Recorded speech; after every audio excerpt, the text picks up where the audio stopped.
Hello everyone, Pastor Matthew here. So wonderful to see all of you guys again. We're in a different location this time, as you can probably see by everything around me.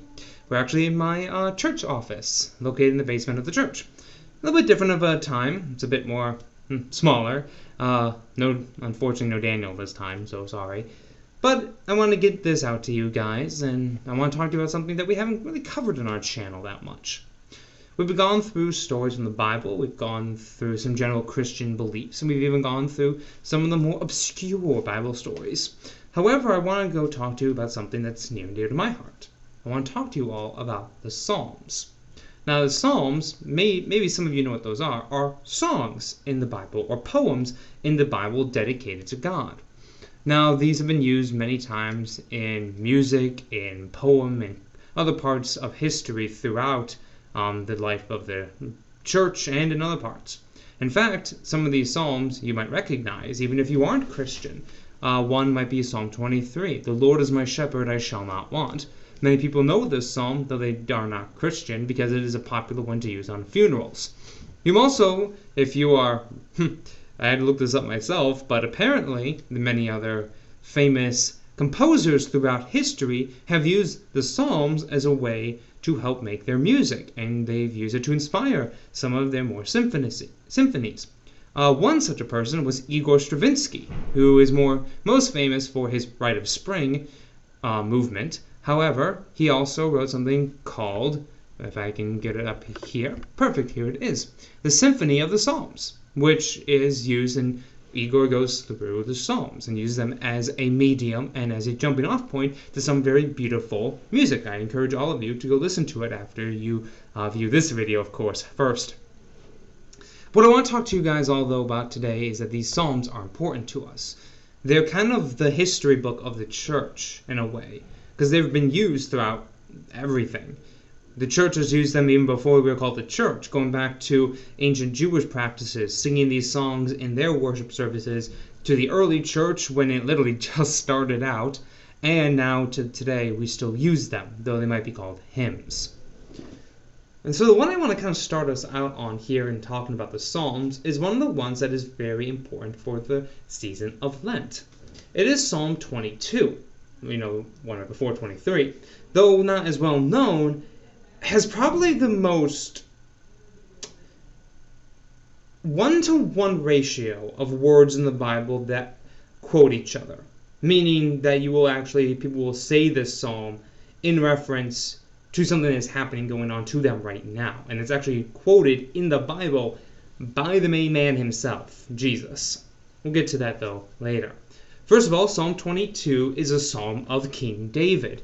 The same King David, who took a sling and killed Goliath with it.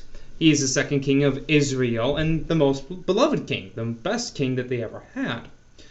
And now he's writing a psalm of lament because he's not doing good. Many critics and historians think that this psalm might have been actually written during the time of the civil war in King David's reign, when his son Absalom stole his throne from his father. And yet now he is in trouble. This is Psalm 22, the first half of it, which we will go through now. I read you guys from the Bible, Psalm 22. To the choir master, according to the doe of the dawn, a psalm of David. My God, why have you forsaken me? Why are you so far from saving me, from the words of my groaning? O my God, I cried by day, but you do not answer, and by night, yet I find no rest. Yet you alone are holy, enthroned on the praises of Israel. In you our fathers trusted. They trusted, and you delivered them. To you they cried and were rescued. In you they trusted and were not put to shame. But I am a worm, and not a man, scorned by mankind and despised by the people. All who see me mock me. They make their mouths at me. They wag their heads. He trusts in the Lord. Let him deliver him. Let him rescue him, for he delights in him. Yet you are he who took me from the womb. You made me trust at my mother's breast. On you was I cast from my birth, and from my mother's womb you have been my God. Be not far from me, for trouble is near, and there is none to help. Many bulls encompass me, strong bulls of Bashan surround me. They open wide their mouths at me like a ravening and roaring lion. I am poured out like water. All my bones are out of joint. My heart is like wax. It is melted within my breast. My strength is dried up like a potsherd, and my tongue sticks to my jaws. You lay me in the dust of death. For dogs encompass me, a company of evildoers encircles me. They have pierced my hands and my feet. I can count all my bones. They stare and gloat over me. They divide my garments among themselves, and for my clothing they cast lots. This is half of the psalm. Basically verses 1 through 18. It's a rather long psalm. But you can see here that there is some very powerful words that King David is using. We see that he is using terminology that is, he's in pain. He's desperate. This is a man who is wanting to get out. We see here that he's like, my God, come on, why have you forsaken me? I'm done. You're not around anymore. What the heck, man? Save me. Why aren't you? And it kind of is almost this kind of like back and forth between himself. Like he's questioning himself while he's doing this, because he's at one point cursing God and saying, come on, God, why aren't you helping me? And at the other time, no, God has always been there for me. He's always helped me. He made me trust him at my mother's breast. When I was just born, he knew me. He's not going to abandon me. He doesn't abandon men. And then he goes right back. But I'm not a man. I'm like a worm. I'm despised by men. Everyone wants to see me dead. Everyone wants to see me fall, and they mock me because of my faith. Come on. And yet, here they are.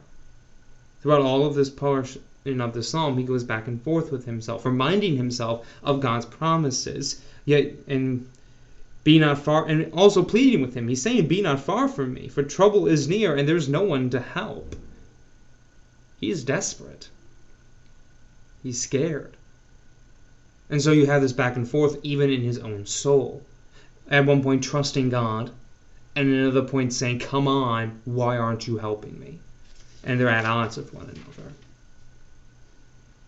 And even we get kind of this feeling of what he's feeling like. I am poured out like water, so he's just kind of spread thin. All my bones are out of joint. He's in pain. My heart is like wax. It is melted within my breast. It is literally, he is despairing. And then to the moral. For dogs encompass me, a company of evildoers encircles me.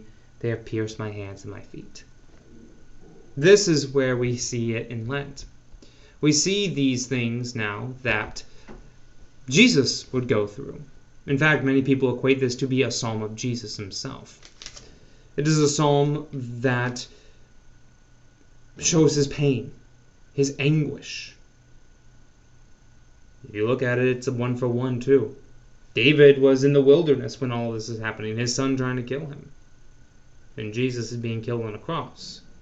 In fact, we go to the Gospels of Matthew and Mark and Luke and John, and they all quote this psalm in some way. Matthew especially.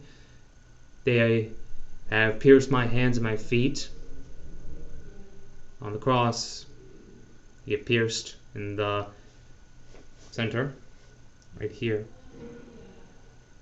They take a spear and they stab it into Jesus' side. They surround his cross like a rabid dog pack, like a roaring lion wanting to devour him. They stand strong against him. The chief priests, the leaders of the law, and the Roman government stand as his strong bull, not being able to be moved.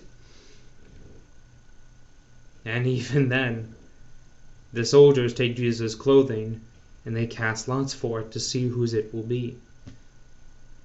Yes, this is poetic license that David took to describe his own affliction.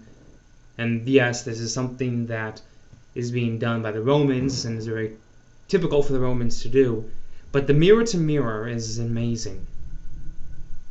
And it also gives us a bit of a thing. Now, though, we'll get on to the next part, where there is hope in the end of this. Until then, may the Lord bless you and keep you. The Lord make his face shine upon you and be gracious to you. The Lord look upon you with his favor and give you peace. Amen.